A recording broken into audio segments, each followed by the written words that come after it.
Well, ESPN's Sal Paolantonio will join us now on a Sal Pal Friday. We'll kind of get his take on what he thinks the message is here, where all of a sudden, Sal, this week, Doug Pederson's getting roasted. He's getting asked in press conferences, hey, your job security, have you been assured by the owner? I mean, they're really coming after him. And then it gets out that, oh, by the way, Doug Pederson conveniently isn't calling all the plays, just maybe some of the plays. And then Doug today was, well, I'm still the play caller. I don't know who this benefits, but do you find the timing to be very odd? No, I don't find the timing to be odd. I find the circumstances to be odd.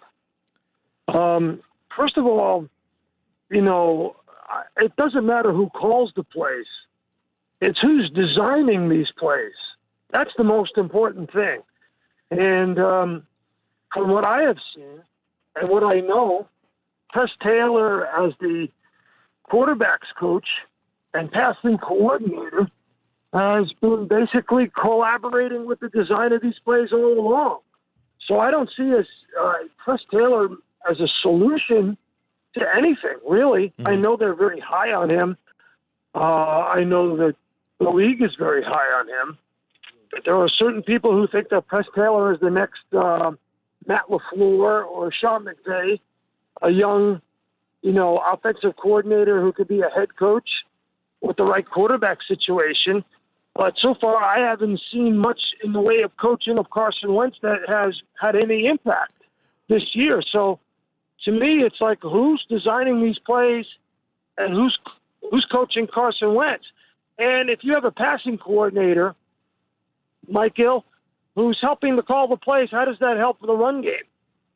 The Eagles had 83% pass plays last week against Seattle. Yeah. 83% last week against Seattle. 83% of the plays called were pass plays. So how does that help the run game?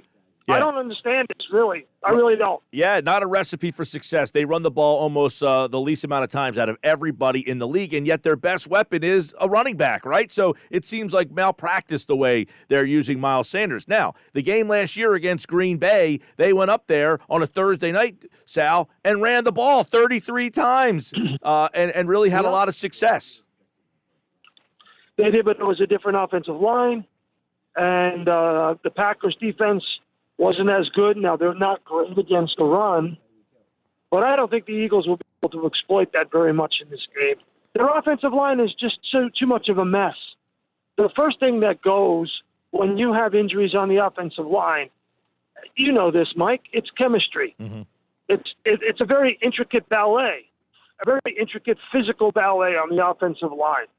And these guys have to work together for a while before they really understand movements of one another, and especially in the run game. Pass blocking is a different situation. I mean, you can study stunts and different things like that, and tendencies that teams have. But in order to really run the ball, you have to have an intricate working knowledge of one another over a long period of time. How much, Sal, is that offensive line and the issues and the constant changing, how much does that affect the play caller? Because everybody keeps wondering, why don't you do this with Wentz? Why don't you move him out more? Why don't you do more of this? How much can the play caller be affected by the fact that, hey, I'd like to do this, but my offensive line can't handle it? It's an easy excuse, Mike. It's an easy excuse. The bottom line is, when you call pass plays 83% of the time, that's coaching malfeasance. There's no excuse for that. Now, I could see if it's 60-40 or 50-50. Yeah. But 83-17, come on, Mike. Oh, no. Look, there's no – for Sanders to touch the ball six times. They are last tendency, by the way, not next last. They're last. They're last in the league in run tendency. So you're basically telegraphing what you're going to do offensively. And when you do that, I mean, these are smart players, smart coaches on defense around the National Football League. They can see it coming. They can smell it a mile away. They sure can, and the offense appears that they are not finding their way out of this thing, no matter who's calling the plays, no matter who's designing the plays. And you mentioned it last week, that you don't see Pederson surviving a 3 or 4 win type of season. There have been some that suggested that he doesn't care whether he survives this or not, that he has the look of a guy, Sal, that knows, I got another opportunity waiting for me, and I don't need to be here in Philly and put up with this stuff. I won a Super Bowl here. I don't need this anymore. Mike, I'm not going to play that kind of pop psychology with anybody, especially you. You're too smart for that. But here's the bottom line. Let's examine this. Howie Roseman, the general manager of this team, is represented by an agent out in California by the name of Bob Lamont. I know him very well. He's super successful. Doug Pederson is represented by Bob Lamont. Press Taylor is represented by Bob Lamont. Everybody knows that Press Taylor is being groomed to be a young head coach in this league. So the question is Press Taylor going to be a head coach in Philadelphia, or is he going to be a head coach somewhere else? No, that's right there is interesting because, then it would be like, hey, we need to see this guy calling plays. That's where that whole dynamic kind of comes in. But, this theme last week. This is the same thing that Andy Reid did with Peterson and Matt Nagy. Right. And he's doing with Eric Bieniemy. I mean, the bottom line is, Press Taylor is the guy closest to Carson Wentz. And, Mike, how much real improvement have we seen in Carson Wentz? Very, very little, if at all. Yeah. In fact, you could say that he's been regressing. I was going to say, the word improvement doesn't seem to be valid in this conversation. Right. So there's a lot of dynamics here, and some of them are diametrically opposed to one another. But the bottom line is that when you have a committee like they have in Philadelphia and have that all season long, once Mike Rowe was fired as the offensive coordinator, Rich Gangarella comes in, Marty Morningway comes in, Stu Staley has a hand in it, Jeff Stoutland has a hand in it as the offensive line coach, Press Taylor has a hand in it. It is, as Peterson said, a collaborative effort. And some people would argue that that's the problem. Yeah.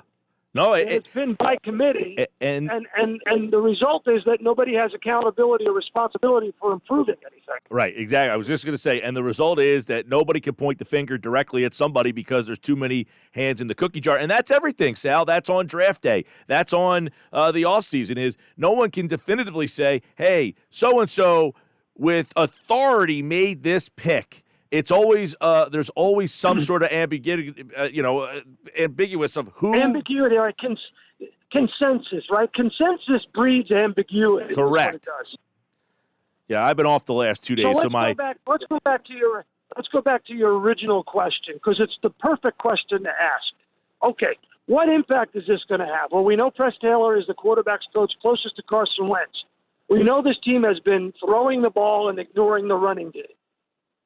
So we also know that the play designs have been the problem as much as the play calling.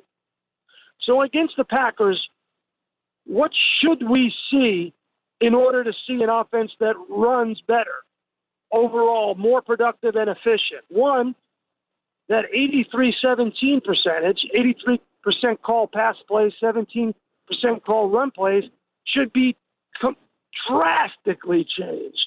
One. Two, the play design should be changed so that Carson Wentz is moving out of the pocket, is on the move, and is not a static player in the pocket, and so that the defensive line can tee off on the Eagles' injured offensive line. And three, most important, Carson Wentz should see open receivers and throw the ball to them accurately. We should see improvements in all three of those areas. I would take 2 out of 3. In fact, I would take 1 out of 3 at this point. There's a lot of problems, and you just kind of hit on a lot on the inaccuracies, the indecisiveness, the play design, the play calls, the inability to get open, the offensive line's a problem. You know what, Sal? It sounds like we're just talking about a real bad football team, and you have that from time to time. You just wonder, does the ownership and the front office feel like this is just a one-year thing, or are they seeing a trend here? Well, see, the thing is, last week we heard Jalen Hurts took more snaps with the first team of Carson Wentz off the field, and that was going to manifest itself against Seattle. Did not happen. This week, we are hearing that Press Taylor is going to help out with play calling and a collaborative effort with Doug Pederson. So I'm interested to see, I think every fan of the team is interested to see, how is that going to manifest itself in improvement? Play design, more run plays called, better quarterback play? What are we going to see? What is going to be the result of this very subtle change with Press Taylor? Or is it just to groom Press Taylor as a future head coaching candidate, either here or somewhere else? Yeah. I feel like they're trying to serve a couple masters here. You know, they release Will Parks. They say they want to check out younger guys, but then they play Alshon Jeffrey when they got all these younger guys. It's like they want to, I don't know, they want to serve two masters in this situation, and it's a recipe for a mess, and that's what this season has turned into, man. Well, you know, now you got a game against the Packers. And, you know, Greg Cosell on the Matchup Show has a great piece breaking down just how good Aaron Rodgers has been this year in terms of Matt LaFleur's design and Aaron Rodgers' execution and the talent they have and the protection they have of Aaron Rodgers. And when you see that, you're thinking to yourself, and we just taped the show at NFL Films a couple hours ago, and it'll be on this weekend on ESPN2 on Saturday at ESPN. I would invite people to really take a look at it, because there you're looking at a football team that's completely different from the Eagles. They function properly with a quarterback who can put the ball where he wants it at all times. It's like they're playing in a different league, a different game. Well, yep, you just mentioned it. It looks like when you watch the Packers play that they're not on the same level. And, well, you see this, 6.5 was the spread. It's up to 9. So it seems like everybody out there agrees that they're on 2. Really? Yeah. Wow. Yeah. 9, 8.5, 8.5, 9 across the board at most places there. All right, there you go. Eagles, Packers. Eagles obviously still kind of hanging around this division race here, which is embarrassing, but they're in it. How do we, you know, Hey, Mike, I got a question for you. What's Washington and Pittsburgh? What's the spread on that right now? That opened at 7. Yeah. Plus 7. It's kind of off the board everywhere now. Why? What's going on? What I don't hear anything. What's happening? I don't know. It just it opened at 7. It's on the books at BetMGM at 7, and everywhere else it's not available. I heard it was kind of a little reverse line movement. Somebody knows something, but I'll tell you this. I like Washington a lot. Not a little, a lot in that game. A lot. Well, Baltimore, really, and then you got Baltimore playing on a Wednesday and then a Tuesday and then on a Sunday. I mean, this team here, yes. Whew, that's and by the way, they're a 7.5-point favorite against Dallas. Yeah. Well, I mean, the Washington game is really interesting because Dallas is not going to win the division. Washington, if they beat Pittsburgh on Monday, they will win the division. That's an important game for Eagles, Giants, everybody. Giants, by the way, are a 10. Giants are plus 11 against Seattle. So all three teams, are big underdogs. So obviously, if the Eagles lose, they're still all going to be in this thing. Yeah, but not if Washington wins. If Washington wins, that Washington game. Yeah, no, Washington beats Pittsburgh. I don't know if they'll beat them, but Pittsburgh doesn't have Bud Dupree. Marquise Pouncey is a major question mark. And when you have Marquise Pouncey calling the protections against that Washington front seven. Oh, yeah. All right. So last year on a Thursday night, they went up there and played their best game, most complete game. Did we get a repeat, or is this an ugly one? Mike, I hope it's a repeat. I really do. I know, I really do. I hope we see something out of Press Taylor. And I hope they have some kind of change in what they do and how they do it offensively. I think we all do, but I don't see it happening. I think the Eagles will lose this game 27-17. 27-17. That's Sal Paolantonio. Call the Griner team at Burger Realty for all your Ocean City, Upper Township real estate needs. They present Sal Pal Friday with over 35 years of excellence. You know, I'm off all week. I only come in on Friday just to talk to you. Oh, man. I'll tell you, I look forward to this. Everybody I know from Ocean County all the way down to Maryland, they're telling me I'm getting texts from people I didn't even know existed, friends of mine all over the Delaware Shore, Jersey Shore. And thank you to Johnny G and the Griner team at Berger Realty for supporting my appearance on the Mike Gill Show. Everybody says, Mike, you have a great show, and I'm honored to be on it. Well, I appreciate it as always, and we will see how this turns out, and we will reconvene. Same bat channel, same bat time next week. Thank you, pal. Okay, brother.